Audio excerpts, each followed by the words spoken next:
So Candace Owens has taken a break from her Bride of Charlie series, in which she attempts to slander a widow to her hordes of ravenous mom sleuths, to claim that the Jews have, not figuratively, but literally, cast a spell on the entire world. They've used magic to brainwash the entire world. Tucker Carlson, he is trending right now. By the way, he's trending always. What he is doing right now is so remarkable and so brave, and he is challenging the conversation, changing our understanding about the way politics works. I mean, he's just been so objectively honest and, again, brave in what he is doing. Always a hallmark of honesty, having to constantly proclaim how truthful and brave someone is. He wrote, "Pray that the spell breaks and the world is saved." That's all he wrote.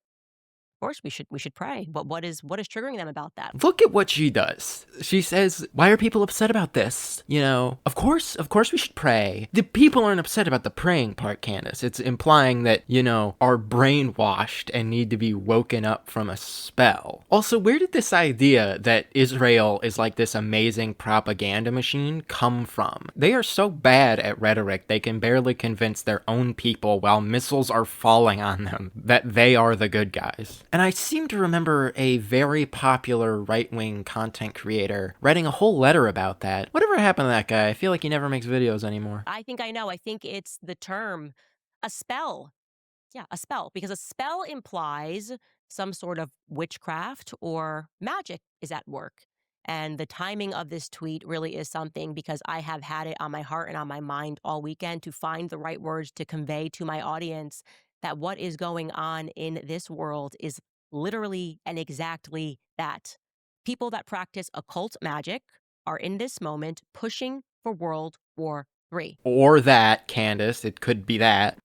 And I think that's hard for a lot of people to process, because we grow up and we learn that there are, in effect, really three major monotheistic religions in the West. So the idea that actually there are people that are in charge of Western governments that are, in essence, really pagan How, Candace? How are they really pagan? In what way? and could be making literal blood sacrifices to various demons, that kind of evades us. It evades our understanding of the world, because we look at Hollywood, we look at culture.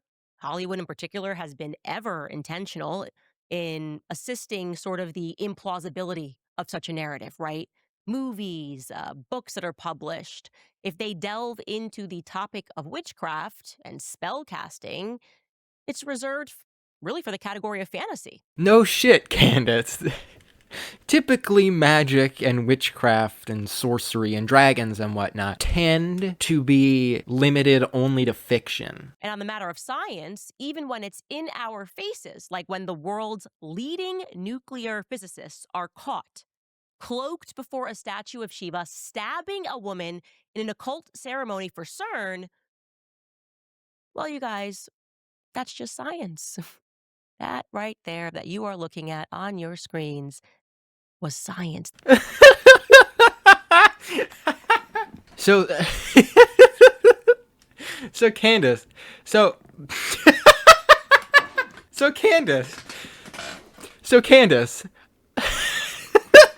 so Candace, so they're engaged in this occult ritual, supposedly, which, by the way, this image is taken from a prank video. They're engaged in this occult sacrifice at CERN, and they're in their dark robes and also sneakers. I guess this is like a business casual sort of, you know, kind of chill sacrifice to Shiva. I love the deadly seriousness with which she talks about this video. The best science, the best that science has to offer, the most ingenious people.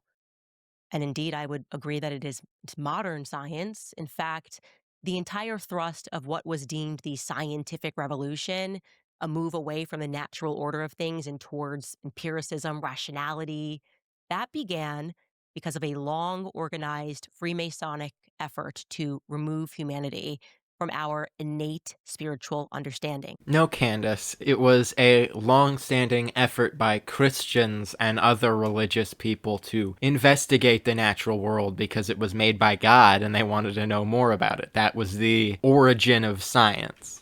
In fact, the experts constantly reinforce to us that our subconscious is wrong, or it's just weird. And in some cases, it's immoral, it's devilish, even. I love the irony of Candace Owens, who just went on a rant about how the state of Israel is casting spells and how scientists are actually doing blood sacrifices. And then she has the gall to be offended at the imagined crime of being called devilish. No one even called her devilish. She made that up and got mad about it. And I promise you on everything, like on everything, that when Savannah, my manager, came down the stairs and delivered the news that Charlie had been shot, I went into my husband's office and I cried and I immediately said to him, he was betrayed. Charlie was betrayed. And my husband said back to me, "You don't know that. We don't know anything yet." And I said, "I know."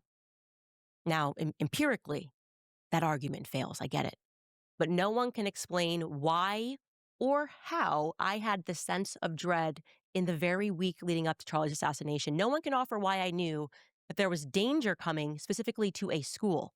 Yes, Candace, you were getting prophet-like visions of the future. This woman has millions of subscribers, and those are active subscribers. She gets like at least 2 million views an episode regularly. People are so easy to fool. It's not like a hard thing to do. And why I felt that it was related to bees, why the feeling was so overwhelming that I hired extra security and took my podcast off air and pulled my children out of school.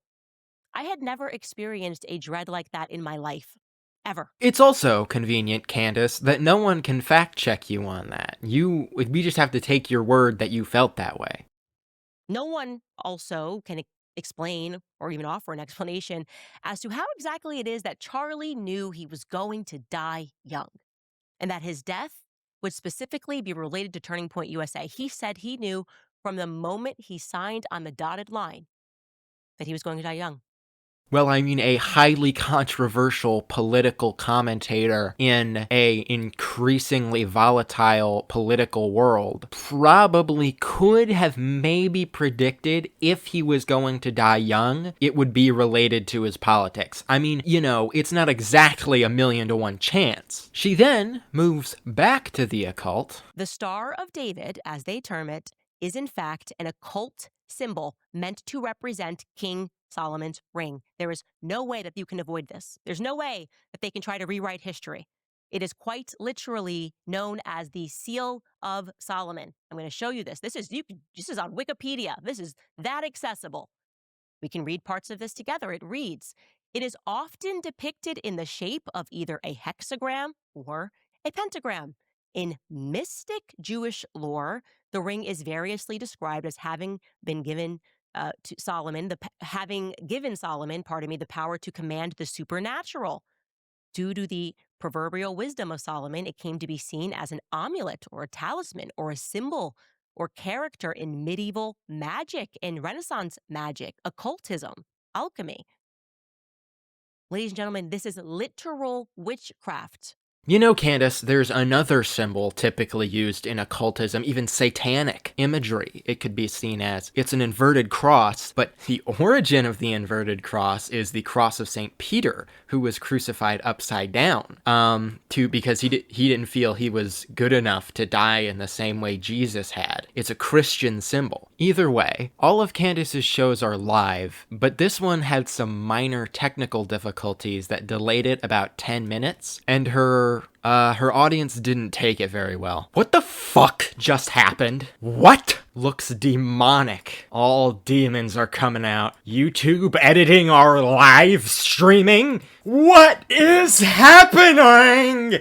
Candace, what happened? Calm down, guys. The video is going to be uploaded to YouTube later. I love they're like desperate to get their Candace fix. I've never seen an audience that is this like hooked on what a creator is saying. They are so obsessed that when Candace's live stream is 10 minutes late, they are going ballistic. They can't believe it. I guess that's what happens when you cultivate an audience that is so conspiracy minded that when a live stream is 10 minutes minutes late, they assume that the feds are DDoSing Candace Owens. But besides all that, my thing is usually reading, so I figured I'd read some of the comments, and they're more insane than Candace. If there's one group of people more insane than Candace Owens' I don't know, hive of demons that live in her mind, it's her fans. I prayed for a sign whether to join the military or not today, and I got my sign. Thank you, Candace. God bless you. I will not be dying for Israel.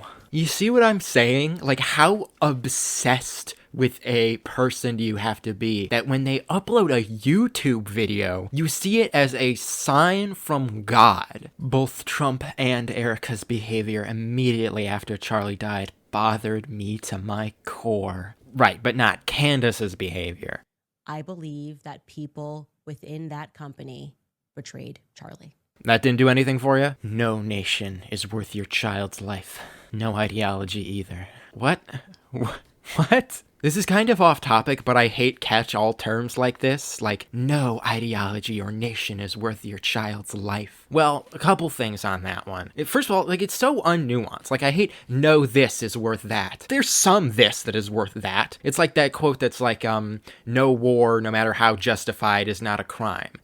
By being justified, it makes it not a crime. And how self-centered of you to declare that the life of your child is better than any nation or ideology. I'm not a parent, I don't have kids, but if I did have a child, I would fucking throw them off of Mount Olympus if it meant saving America. I'm sorry. I mean, I'm not saying that's what's on the line here, but hypothetically in that scenario, how selfish of me would it be to say, no, I'm not gonna do that? Like, what about like the American Revolution? That's like the quintessential war. That is what the founding of America. How selfish would it be for you to say, we shouldn't have fought that war because my child could have died. We shouldn't be a free people because my child could have died. It sounds noble as long as you don't think about it for even a single second. But I wouldn't worry because I don't think these people are capable of thinking for that long. I've said since the day Charlie was killed, and I'll say it again, I would have fired the entire security team if that was my husband. Anyone remotely suspicious, fired. Giving them a raise after they failed to do their job is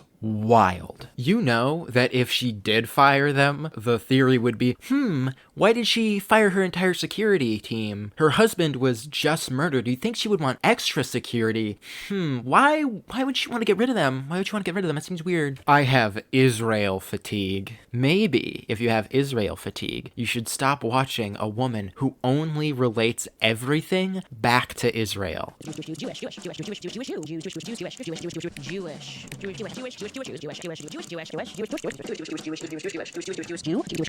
Jews.